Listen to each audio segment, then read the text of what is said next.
Praise the Lord everyone. ఈరోజు Bible గురించి కొన్ని విషయాలు చెప్పాలని ఈ వీడియో చేస్తున్నాను. బైబిల్ ప్రపంచంలోనే అత్యధికంగా అమ్ముడుపోయిన పుస్తకం.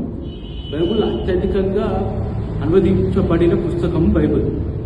బైబిల్ మూడు భాషల్లో రాశారు. ఒకటి హిబ్రూ, రెండవది అరామిక్, మూడవది గ్రీక్. ఈ మూడు భాషల్లో బైబిల్ రాశారు. 3 ఖండాల్లో రాశారు.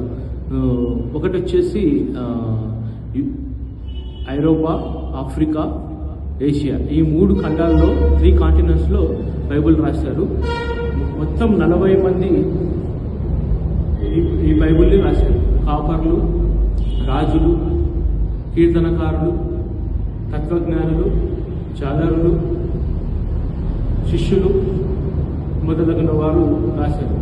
యాక్చువల్గా ఈ బైబిల్ పాత నిబంధన, కొత్త నిబంధన 2 భాగాలుగా విభజింపబడింది.